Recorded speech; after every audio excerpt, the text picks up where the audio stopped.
Om Jnana-timirandhasya Jnananjana-shalakaya Chakshuru-militam yena tasmai Shri Gurave Namaha.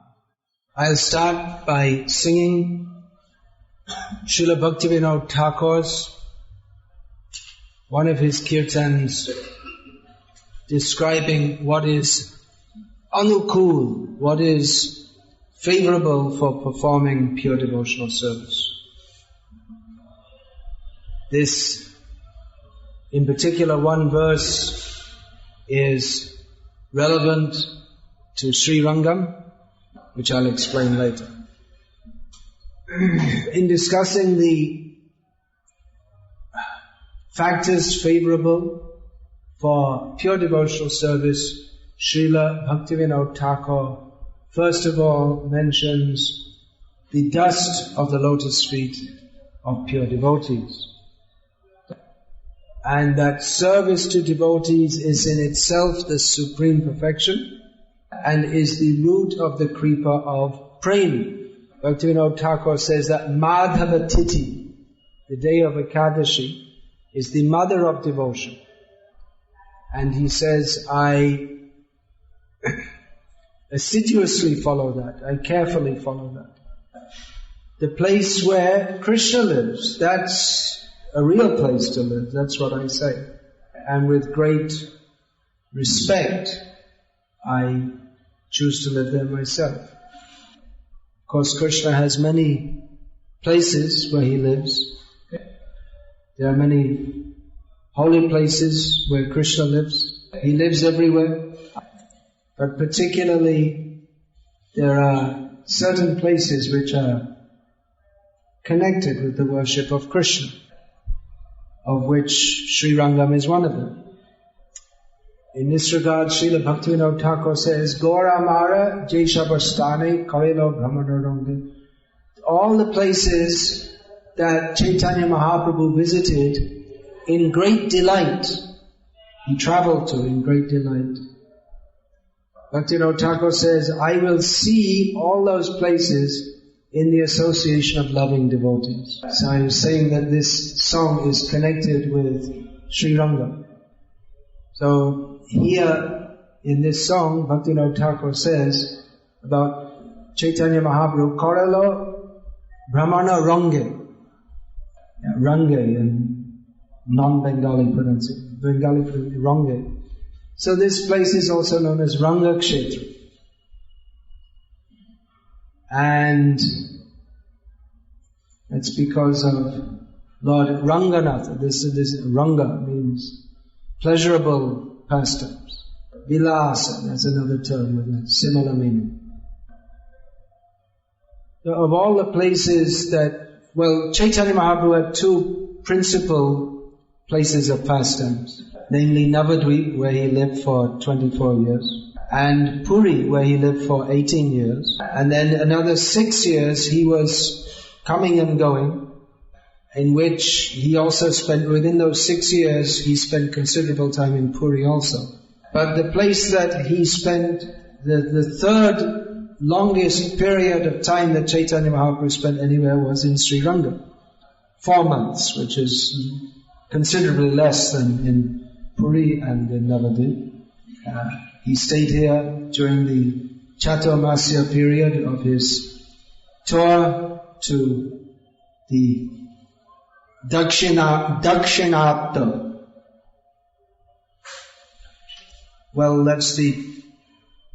That's the old name for South India. There are different names. Dravida Desh is one, and Dakshinatya is another. Dakshinatya means the whole of South India. So, going on with this song.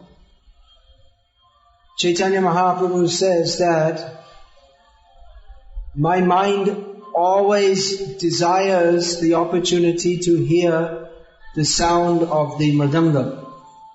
And when I hear the sound of kirtan ordained by Chaitanya Mahaprabhu, then my heart dances with pleasure. He says, I experience great ecstasy when I see the forms of the deities of Radha and Krishna. And by taking Krishna Prasad, then we conquer over all we conquer over material life. All the conditions of material life. He says that when I was performing all these activities of bhajan within my home, I saw that it was transformed into Golok Vrindavan. And he experiences that the Charanamrita, the water used for bathing the feet of the Lord, that is Ganga. And he says there is no limit to my happiness. By seeing Tulasi, I feel my whole life is very soothed. Very good. Because I know that Tulasi is very satisfying to Madhava. And by honoring the shak, the green leaves, which is that prasad which is very dear to Chaitanya Mahaprabhu, I consider that my life is successful. Bhaktivinoda Thakur says that every day, by engaging in these activities favorable for Krishna Bhakti, that I experience supreme bliss. So this is one of the activities that's favorable to developing pure devotional service, is to visit the places touched by the lotus feet of Sri Krishna Chaitanya Mahaprabhu. And of course, when we come to a place touched by the lotus feet of Sri Krishna Chaitanya Mahaprabhu, then all other devotional activities will go on also. Anyone who comes to a holy place is benefited. If someone thinks, I will go to the Rath Yatra at Puri and there'll be a good crowd, I can sell a lot of bananas and make a good business, he'll also be benefited by being there and seeing the Rath with Lord Jagannath. But he won't get the same benefit as someone who goes there with the attitude of worshipping Lord Jagannath, following in the mode of Sri Krishna Chaitanya Mahaprabhu. Generally people, they like to pull the Rath with the idea of getting the blessings of God for material enjoyment. And maybe some of them think of getting liberation from this material world. Ratetu vamanam drishtva punarjanma na vidyate. That's the famous quotation, that anyone who sees the Lord on his Rath, he will not get born again. So once Srila Bhaktisiddhanta Saraswati Thakur at Rath Yatra time in Puri, he quoted this, Bhaktisiddhanta Saraswati. But he said that the Gauriyas, that's not our motive for coming here. Our motive is to serve Sri Krishna Chaitanya Mahaprabhu in his mood of separation from the Lord. So Krishna Chaitanya Mahaprabhu, he traveled all over this area and inspired people in Krishna Bhakti. When Chaitanya Mahaprabhu came to this area, it's described there were all different kinds of people. They were Jains, Buddhists, Smartas, then Nyayakas, logicians, Tattvavadis, Sri Vaishnavas, and Chaitanya Mahaprabhu inspired them all to join the Sankirtan movement. So there are listed many of the places which Chaitanya Mahaprabhu visited in this area. And in the next edition of the book I wrote on Sri Krishna Chaitanya Mahaprabhu, that comes out in Tamil, we'll give a list of all the places mentioned in Chaitanya Charitamrita that Chaitanya Mahaprabhu visited. But there are literally hundreds and thousands of old temples from before the time of Chaitanya Mahaprabhu in what is now called Tamil Nadu. And it's described in Chaitanya Charitamrita that Chaitanya Mahaprabhu visited all of them. So this land is blessed by the lotus feet of Chaitanya Mahaprabhu. Among our acharyas, Mostly they didn't come to South India, but Srila Bhaktisiddhanta Saraswati Thakur, he came. Of course, two of our greatest acharyas are from Srirangam itself, namely Srila Prabodhananda Saraswati, who contributed the Chaitanya Chandramrita, Radha Rasa Sudha Nidhi and other books. Radha Rasa Sudha Nidhi. And Srila Gopal Bhatta Goswami, one of the famous 6 Goswamis, who apart from the books he directly wrote, namely the Kshatriya Shardipika, Sanskara Dipika, he also prepared a lot of the work for the Hari Bhakti Vilas. He's you can say, the co-author of that, and also for many other of the Goswami important books. Satkriya Shardipika and Sanskar Dipika, which in recent times Srila Bhaktisiddhanta Saraswati Thakur also visited here. Now we may wonder that why he was in Mayapur, then why did he come here? If Mayapur is the summation of all the holy places. Whatever is available in all sampradayas is available in the Gauriya Sampradaya, the Sampradaya of Chaitanya Mahaprabhu. And whatever is available in all holy places is available in Mayapur Dham, Navadvip Dham. So why did Srila Bhaktisiddhanta Saraswati Thakur come here to the south? Well, the first time he came was for research. Then that was before he took sannyas.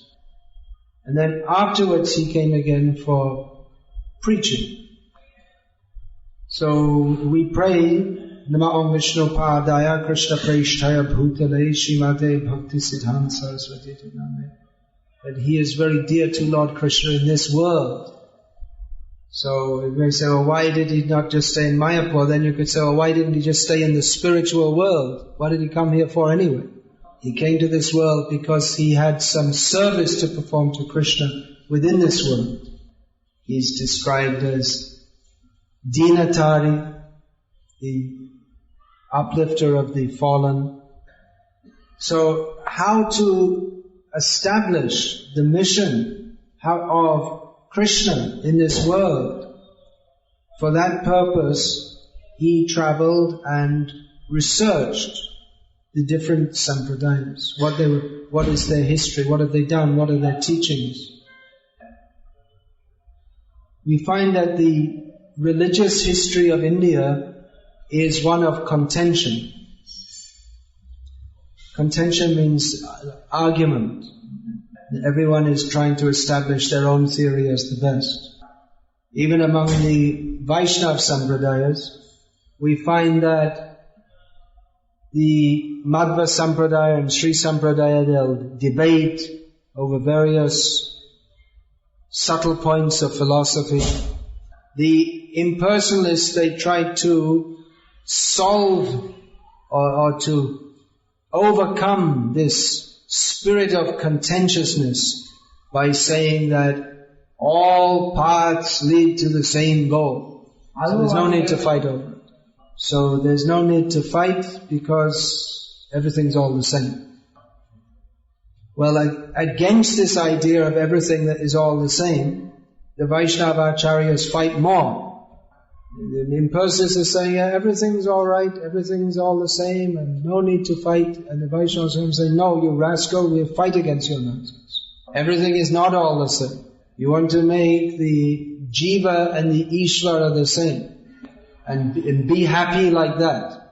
But you should not be happy. You cannot be happy. It is a misleading so-called harmony.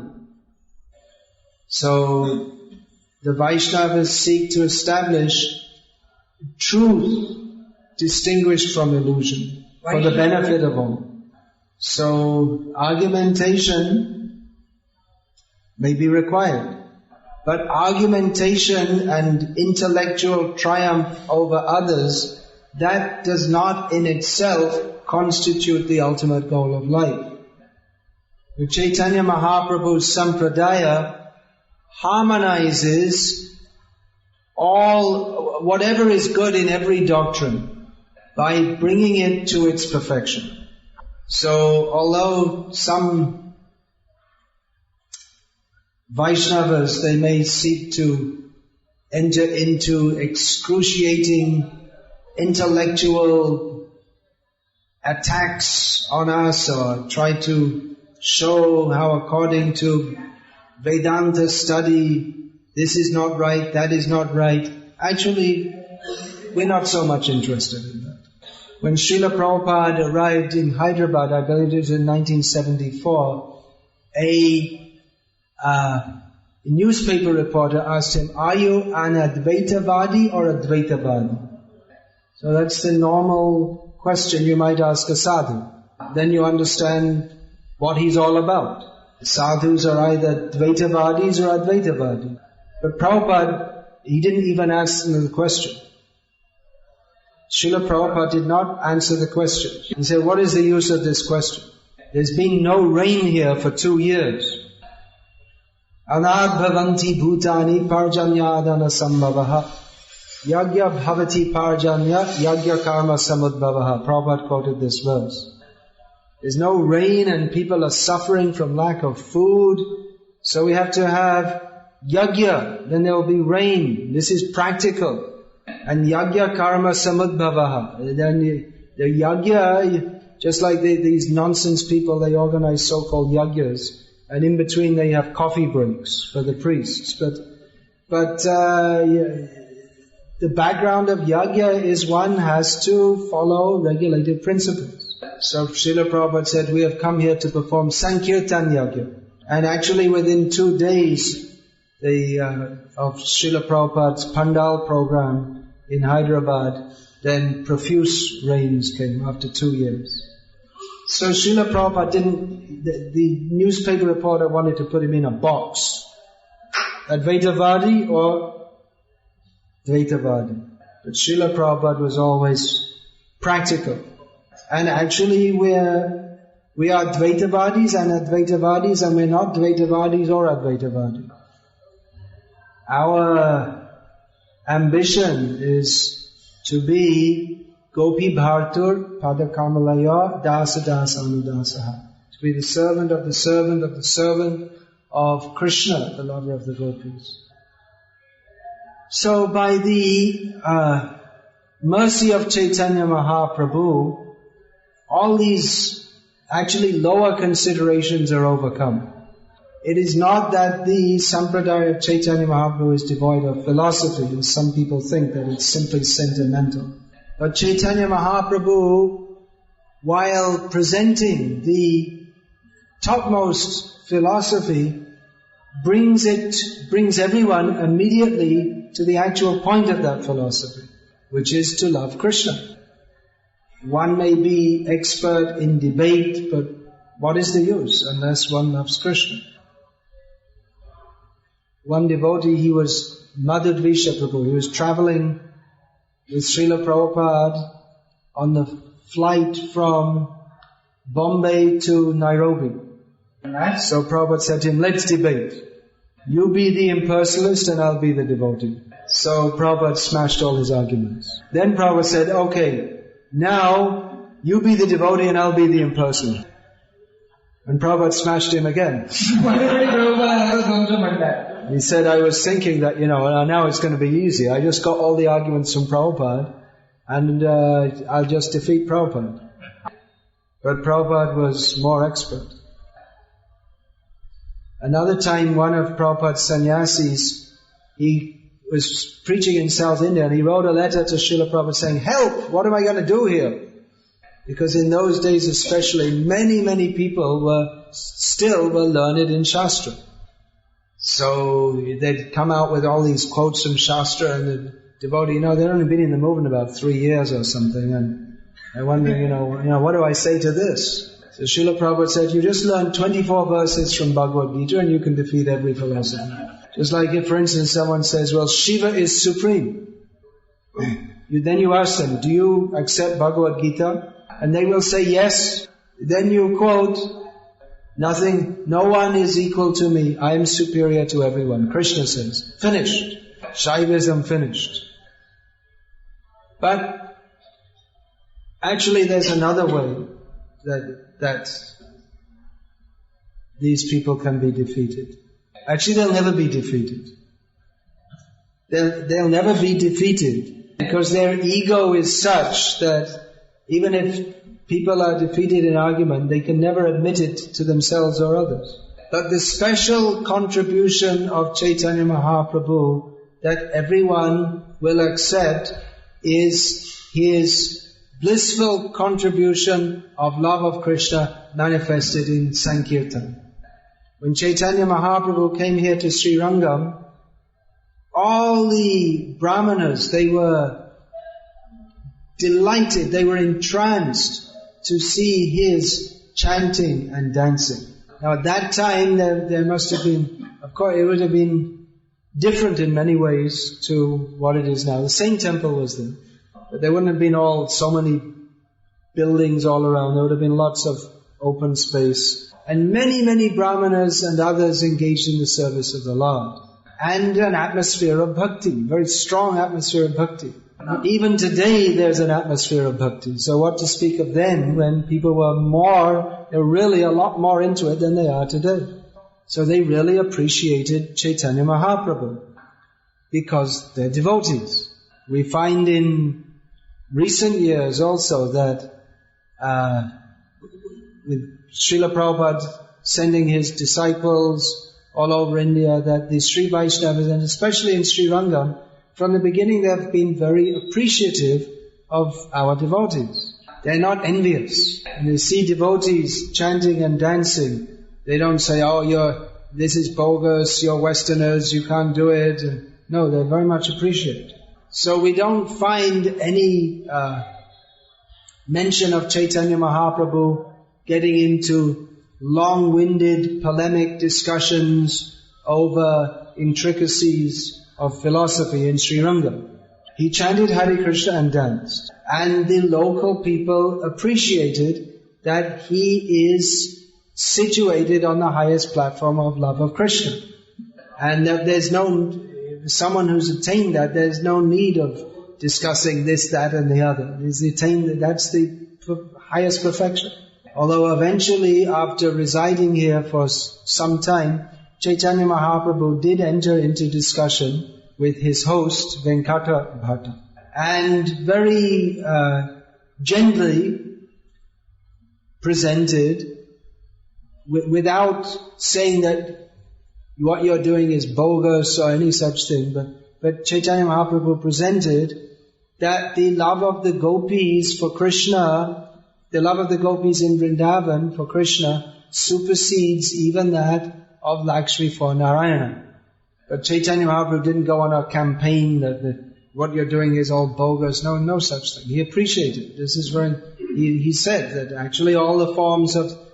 He concluded this discussion with Vikasa Bhatta by saying that actually all the forms of the Lord are the same and one worships according to his particular taste. So Chaitanya Mahaprabhu's movement gives everyone the chance to immediately experience the taste of bhakti, the bhakti rasa. Even people who are, what to speak of the pious people of Srirangam, even people who are a long way away from bhakti, who are very sinful, in many cases we find they're immediately affected by the Sankirtan, when they come in contact with the Sankirtan of Chaitanya Mahaprabhu.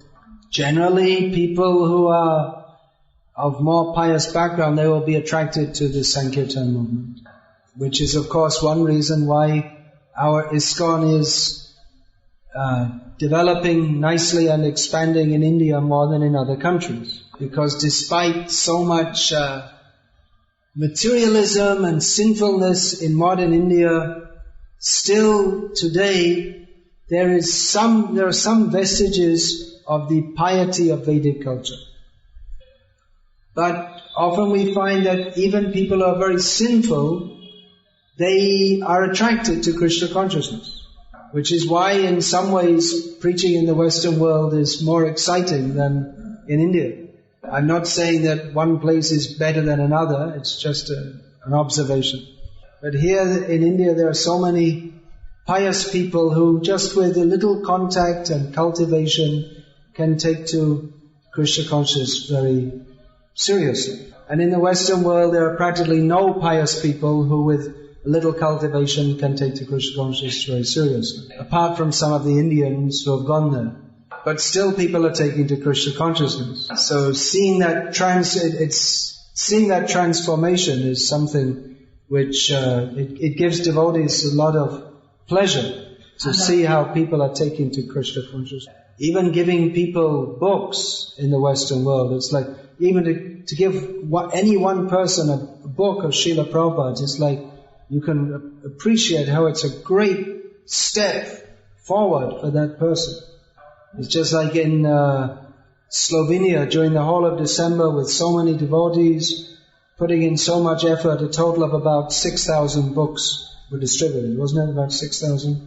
Whereas in Delhi there's one devotee who's not initiated. I asked why he's not initiated, because he doesn't follow everything, but he's the world's biggest book distributor. He knows the technique of going to big businessmen and distributing, like 20,000 books in one meeting. So that's great. Distribute 20,000 books at one shot. Wonderful. Do it. But there's certainly a great satisfaction in distributing books to people who have absolutely no idea of what Krishna consciousness is and no, at least, overt inclination to take it up. We've probably all heard that incident where someone asked Prabhupada, where are your miracles? If you're a great sadhu, what are your miracles? Because people think that a sadhu should do some miracles. So Prabhupada indicated his Western disciples. Now you think, what kind of miracles does a magician do? He turns a frog into a rabbit or something like that. Don't know the word for frog or rabbit?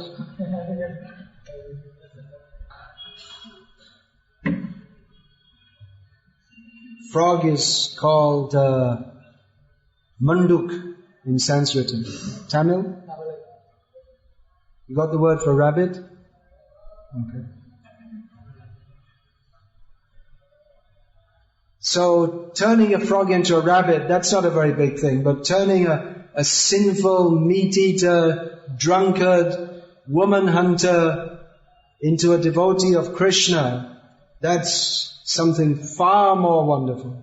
So this miracle is going on still. It's going on all over the world. That people, by taking Srila Prabhupada's books or by having contact with the kirtan party, what happens, it's immediate soul-to-soul resuscitation. Chaitanya Mahaprabhu's movement is emergency, life-saving. The general system of Varnashram, it's slow. Purification, but slow.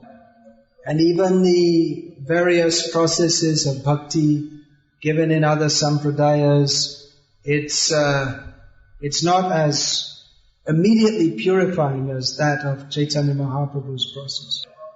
Traditionally, only if one is born in the Brahmin caste and after being properly trained for many years, one engage in the deity worship. And for most people, it's just, you come to the temple, you have darshan, and you go out, that's all. But in Chaitanya Mahaprabhu's movement, everyone can participate in the topmost activity immediately without any previous qualification. And immediately have direct contact with Krishna in the form of His holy name. So Chaitanya Mahaprabhu's method, it goes immediately to the soul. Somehow or other, if people can be induced to chant the names of Krishna, that immediately brings one to the highest perfectional stage.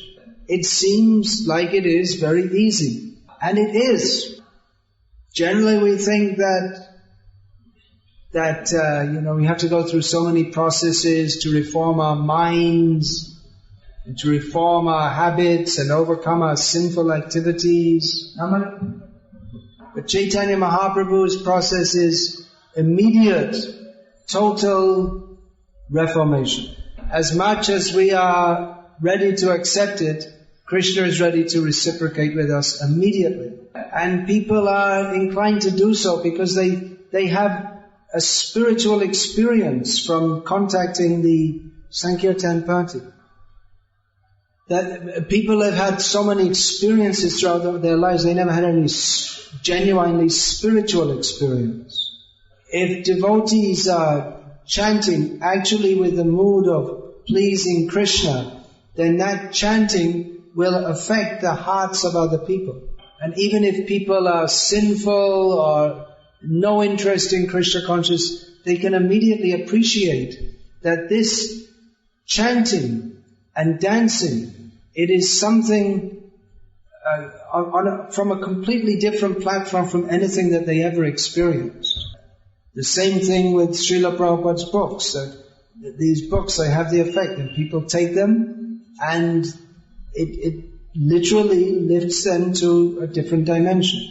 So we've come here to Srirangam to follow in the footsteps of Chaitanya Mahaprabhu and to request his blessing that we may become his instruments in furthering the Sankirtan movement. There is tremendous opportunity for spreading the Sankirtan movement all over the world. Here in South India we find so many people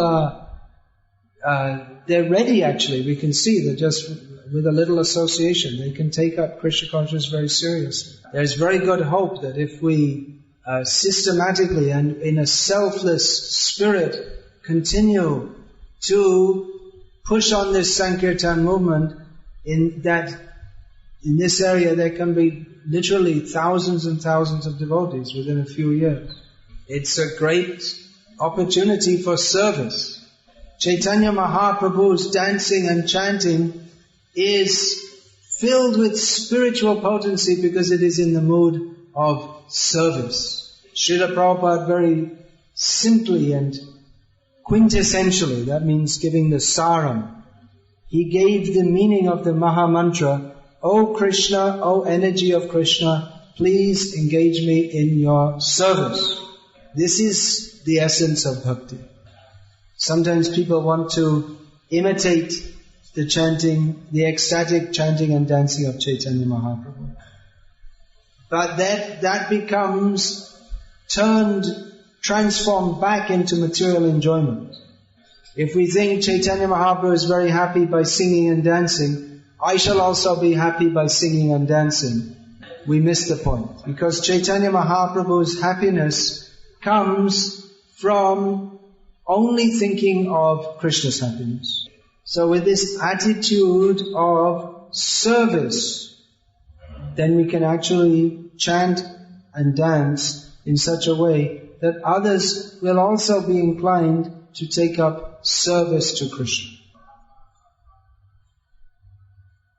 Srila Bhaktisiddhanta Saraswati Thakur said, we can spend our whole lives working hard even just to bring one person to Krishna consciousness. By Krishna's grace, at the present time, gradually more and more people are taking to Krishna consciousness. There's a lot of work to do. So we've come here to beg for blessings from the Lord and His devotees, that we may become their instruments. The spirit of bhakti, in general, dharma, bhakti, all of these are in decline at the present time. So, in the service of Srila Prabhupada and all the acharyas who are all servants of Chaitanya Mahaprabhu, coming here we want to pray to the Lord and His devotees for their blessings to fulfill their mission of bringing people back to the right path. When we look at the world all around us, it's so bad. So many people are being converted from Hindus, in which they have at least some kind of faith in Krishna, to some so-called religious path which teaches them to blaspheme Krishna. Even the so-called Hindus, they're mostly all becoming very sinful, eating meat, drinking wine, and all bad things. Apparently, 50 to 60,000 cows are sent from Tamil Nadu to Kerala or West Bengal every day for slaughter. I just read that this morning. I don't know if it's an exaggeration, but whatever it is, it's pretty bad. If even one cow was slaughtered, it should be like a national emergency or something. But the government supports atheism, not just figuratively, but actively. As we can see from this murti has been placed here in front of the Raja Gopuram of modern Tamil atheist leader. It's just like the government, by doing so, is making a statement of atheism. And even those who are so-called Hindus, there's so much misguided and misled. So much impersonalism and so much bogus avatars. Even the traditional sampradayas, they're very much broken down. The traditional Vaishnava sampradaya. So it seems like it's a very difficult task to preach Krishna consciousness. But fortunately, there are still many people who, if we present this, they will take it up. So we want to increase the number more and more. Srila Prabhupada set the example by being very active, traveling here and there, preaching constantly, writing books. So we should also be active in Krishna service. Try to do something to help people come from this sinful, confused condition and be happy at the lotus feet of Krishna. So for that, we shall pray to Lord Ranganathan and all his devotees. This place is sacred because the Lord is here, and also because so many great devotees.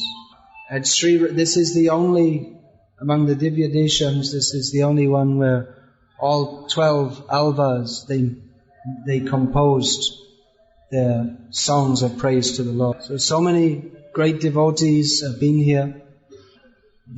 One of the principles which Chaitanya Mahaprabhu particularly appreciated in the Sampradaya of Ramanujacharya was that they appreciate the devotees as much as the Lord. So it's a very rich tradition of Bhakti. So many great devotees with a very pure desire to serve the Lord have come here and done so. So we'll pray to the pure devotees to bless us with that pure desire to serve our gurus and in this way please them. That will be the perfection of our lives. Hare Krishna. Hare Krishna. Is there any question?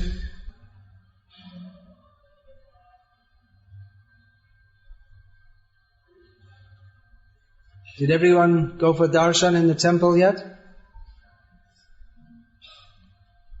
You didn't go yet. I suppose everyone will go. That's before leaving here. Who's here for the first time? Oh, quite a few, huh? Oh! Aap pehli baar hai? Nahi? Second time. All right. Yourself? I've been here before. Third time. Myself, I don't know how many times. Many times. Whether Krishna was insisting us to follow impersonalism or Advaita. Wait a minute, impersonalism is Advaita. Yeah, that is what he asked.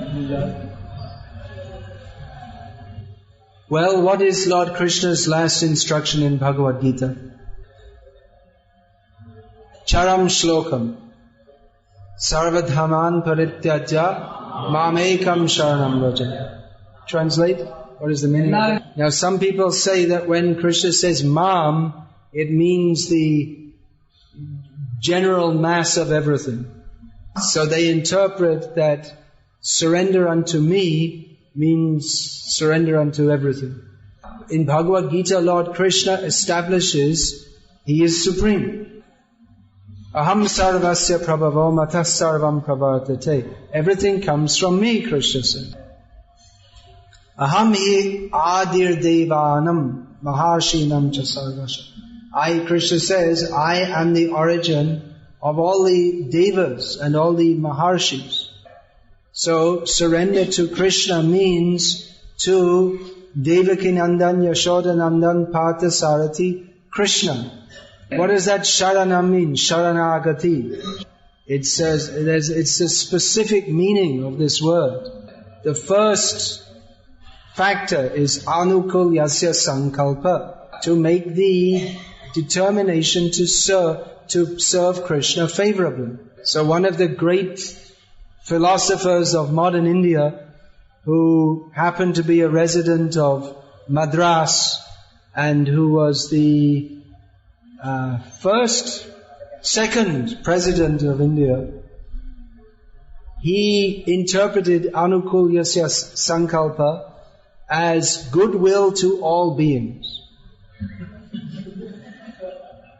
Srila Prabhupada objected to this, that everyone knows that this, you see in those days, words like Sharanagati, it was just like, what's the word for potato in Tamil? Oraleka. I can't even pronounce Tamil. It's just like everyone knows the word potato, so everyone knows the word Sharanagati also. It used to be like that.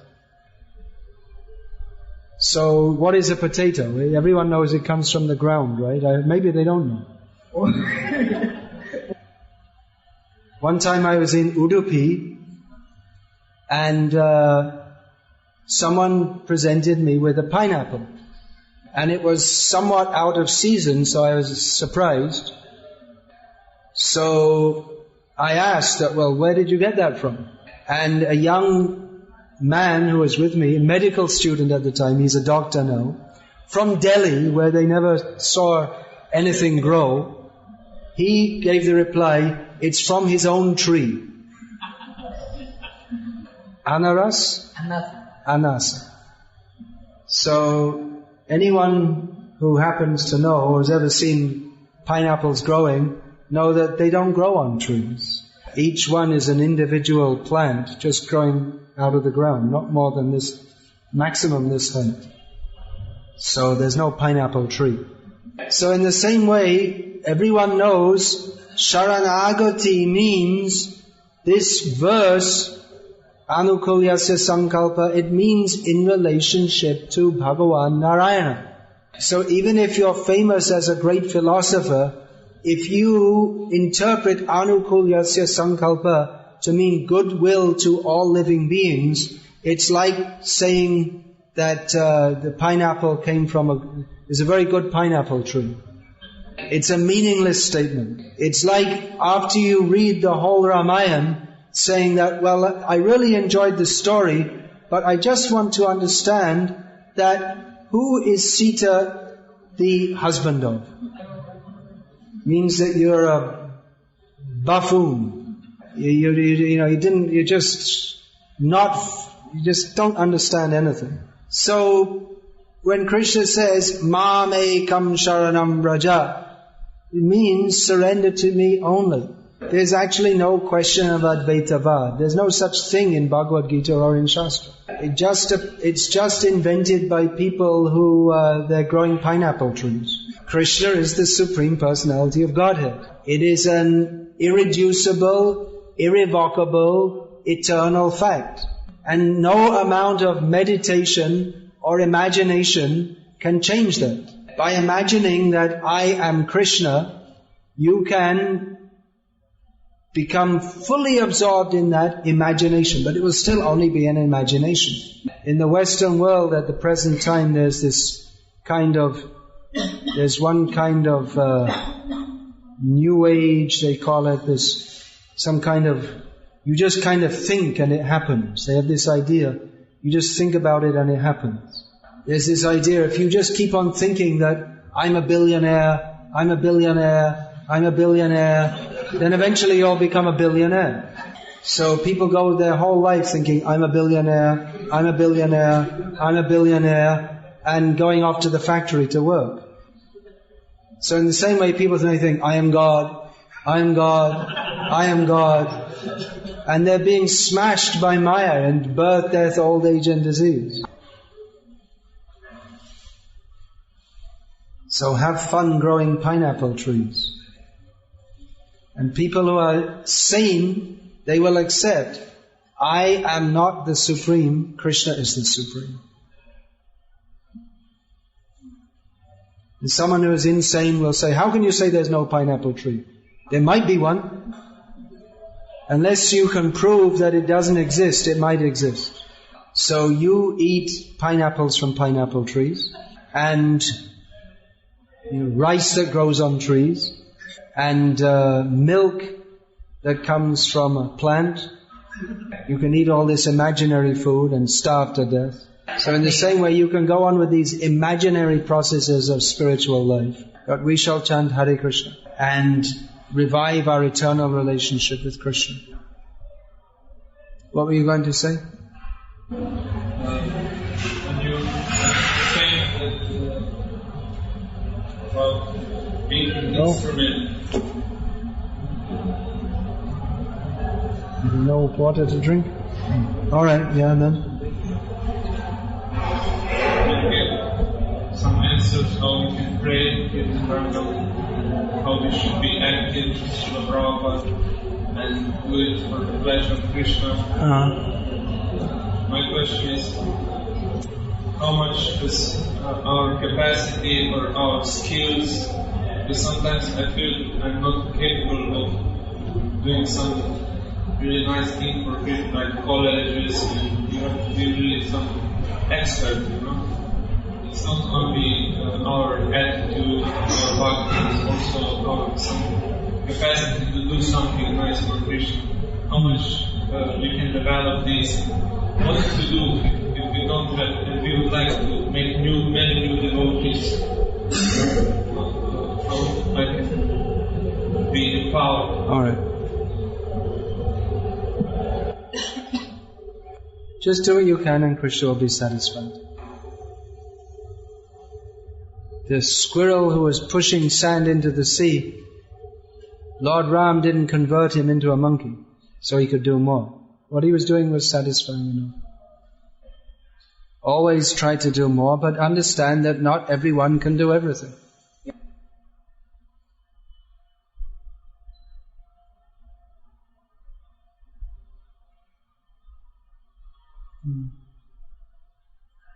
Then, anything else?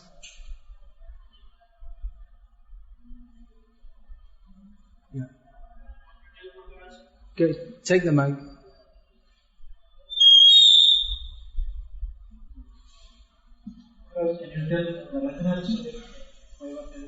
What story? I should tell a story. Oh. How did he come here? How did Lord Ranganath come here? Which yuga did he come here? How did he come here? Yeah. Well, everything he does by his own desire. Let's see if I can remember the whole story now in brief.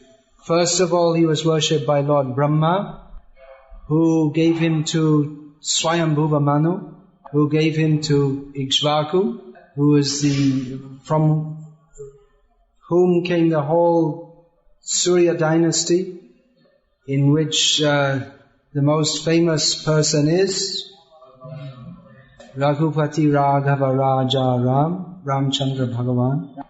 So when Ram came back to Ayodhya, then Vibhishana wanted to take him back to Lanka, that you come and stay with me in Lanka. So Lord Ram said, well, you can take this deity, he is me. So on the way from Ayodhya to Lanka, they came across this spot, and there was a king here called Dharmavarma. Am I getting the story right? There was a king here called Dharmavarma, I think his name was. And he had also prayed for the Lord, you please come here and I can worship you. So when the Lord came here, he lay down and said, this is very nice, I think I'll stay here. Very comfortable. So of course this is the eternal place of the Lord. Such places, they're understood that they're eternal abodes of the Lord. So Vibhisha said, well, what about me?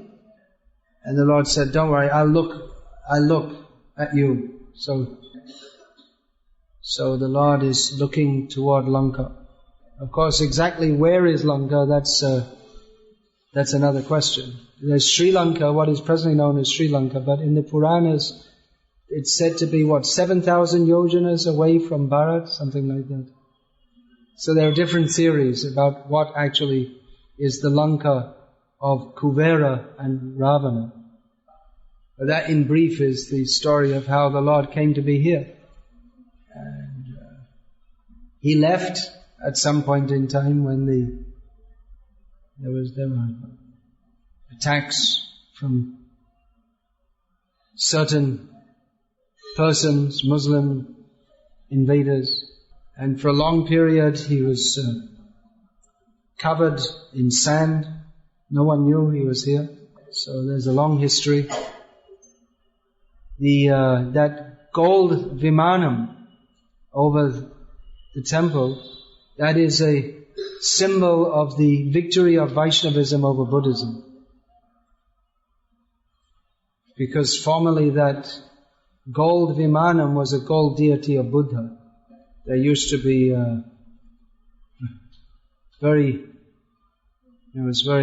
strong competition between the Vaishnavas and the Buddhists. Who was that? Tiruvangamalva. He brought him. Yeah. So there, all these ancient holy places, every step you go, you can spend one day talking about all the different leelas and different devotees and everything they did. There should be hundreds of books written about all the histories and all these philosophy, the culture. There are hundreds and thousands of books being written every year on subjects that have no relevance to the actual purpose of human life. So we should replace all this nonsense literature with spiritual, genuinely spiritual literature. People grow up learning about the history of mundane people. Let them learn about Krishna, Mahabharata, Ramayana.